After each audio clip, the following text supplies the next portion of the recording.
The story is over the last week or so that Zion had not reached out to CJ McCollum since being traded to the team, although it does appear that that has changed at the time, about a week and a half after CJ had been traded. That had still not been the case. CJ is the head of the NBA Players Association, which makes this even more concerning and weird considering the fact everyone has a contact to CJ across the league from a player standpoint. And then the Pelicans followed up with not including Zion in their pitch to fans for buying season tickets next year, which is just odd to not include your star player who was picked first overall only 3 years ago. So I'm going to pass it off to you first, Gabe, but it's such an odd scenario from Zion's camp, from the Pelicans camp. There's a lot of weird stuff going on. I really just think that he does not want to be in the city, which I really hate for them because I think it's a giant blow to small market teams and franchises to where he's not even really giving them a chance.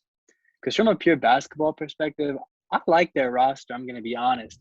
I think they have obviously made a few mistakes there, like getting rid of Lonzo was a really big thing. I think not only did Zion like him a lot, but I think he fit really well with what they should be trying to do with the pieces they have. Obviously, there was some coaching missteps there as well with how they used Lonzo and the Eric Bledsoe situation.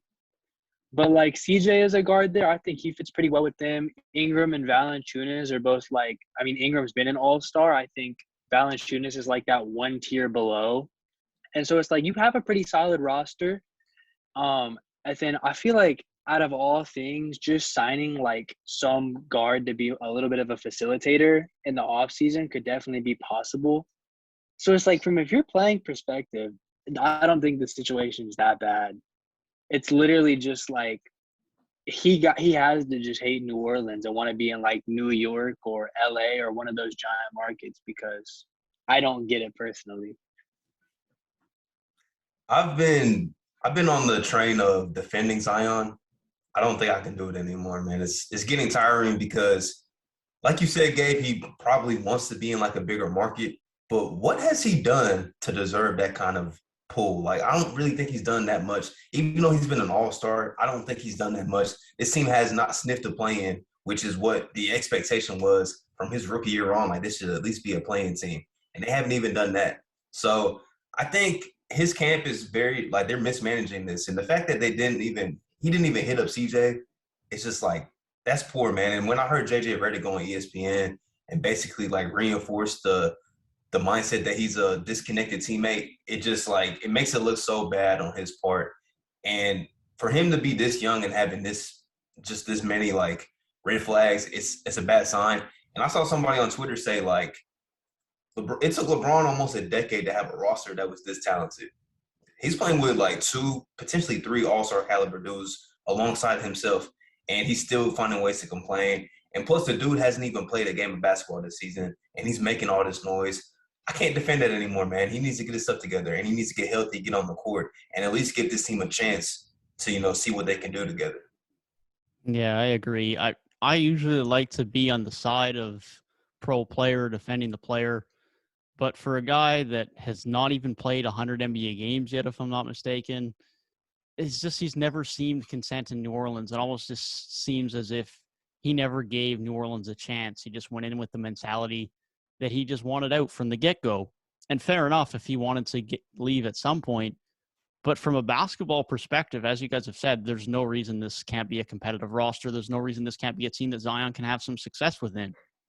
So it's tough to defend Zion. The Pelicans not even including Zion in a pitch for season tickets definitely isn't helping things. I think there's definitely some blame to go both ways, but yeah, it's tough to keep defending him at this point. I hope he can come back next year. They can at least have a productive season. But, I mean, this guy's played 85 games going into year 4. Hasn't shown the ability to stay healthy. He'll get a big contract from someone. But it's like, sure, he's been good, but health is a concern. Character is a concern. Defense hasn't been great. Not that that's completely overruling the fact he shouldn't get a big deal. But it's like, you're not exactly signing Zion to know you have an all-NBA caliber player who can be an elite two-way talent who's available 70-plus games a year. Hopefully he can figure it out, but it's a tough situation going forward. We're like so far disconnected from his freshman year at Duke to now, which was just like 2.5, 3 years ago. Like, it's not that long ago. Like, we're so far gone from that point. And but yeah, I think the Pelicans also could have done a better job. They haven't been perfect at all. Like, they haven't been perfect at all, but they're still trying. Like, they're still trying to make this roster better. They got rid of Stan Van Gundy after one season. They brought in Willie Green to be the new head coach. I think he's done an okay job with the cards he's been dealt. And it's a talented young roster.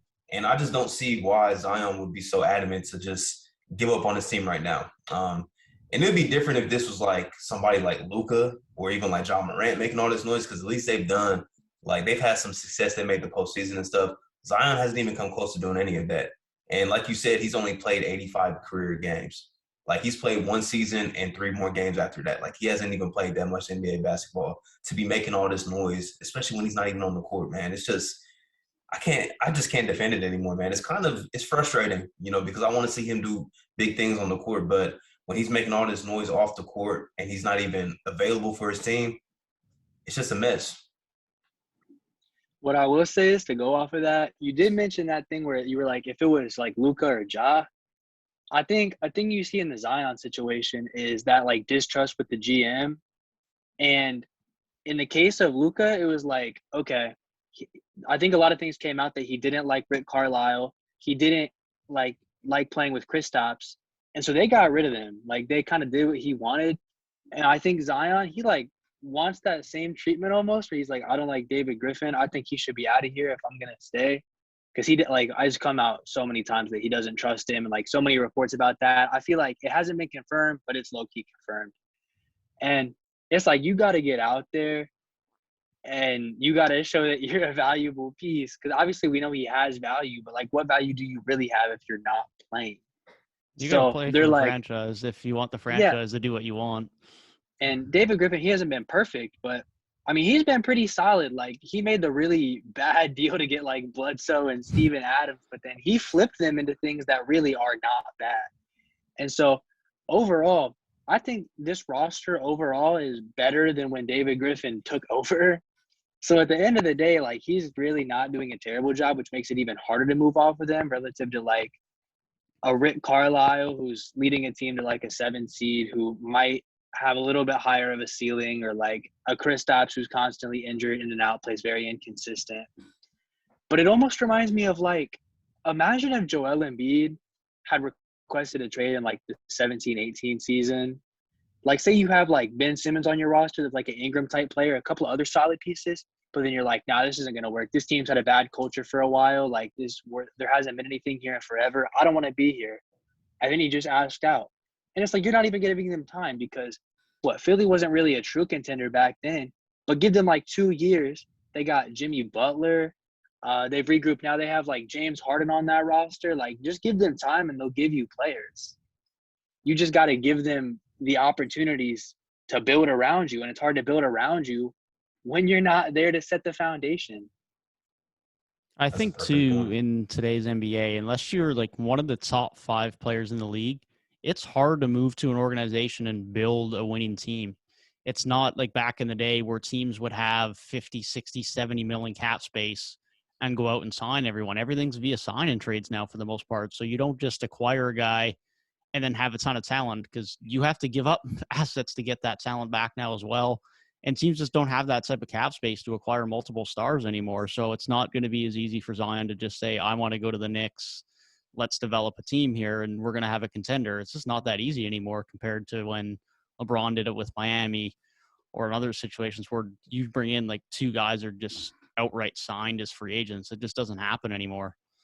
It's not as easy. Yeah, and he's not going to move to a new situation where he's playing with somebody that's on the same caliber, Brandon Ingram, or better. And even CJ McCollum, like, I don't think he's going to just move to a New York Knicks team and all of a sudden, RJ's not better than BI.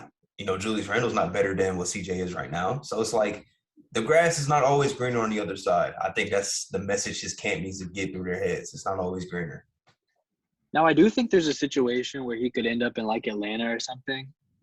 So for that, I will have to say he could end up with a player better than himself, given I think Atlanta does have a couple contracts they could trade to kind of make that work.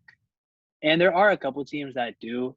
But I will say, most likely, especially with the teams he's looking at, like those big markets, if you look at the biggest markets in the league, Lakers, no, he's not going to the Lakers. They have no cap space, and those contracts that they could trade, like Westbrook, for example, are not tradable. I think we've seen that. Like, the Pelicans aren't doing that deal. Then you see, like, New York. Why would you even go to New York? Like, I feel like you're just not going to win. That team has been struggling so bad. There's the whole, like, Julius Randle thing. I don't think the Pelicans are trading for Randle. And I don't know, for, like, just a PR perspective, and, like, you're going to just be the most hated man in the league. I'm sorry. If Zion forces his way to the Knicks, you're going to be the most hated man in the league. But I think, like, basically just to sum up that point, most of the biggest markets, you're not going to realistically end up there and do well, I think.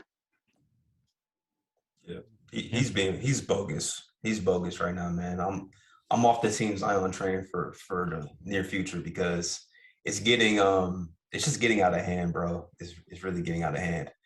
Like, the fact this man's only played a handful of NBA games, and he's already trying to force his way out, man.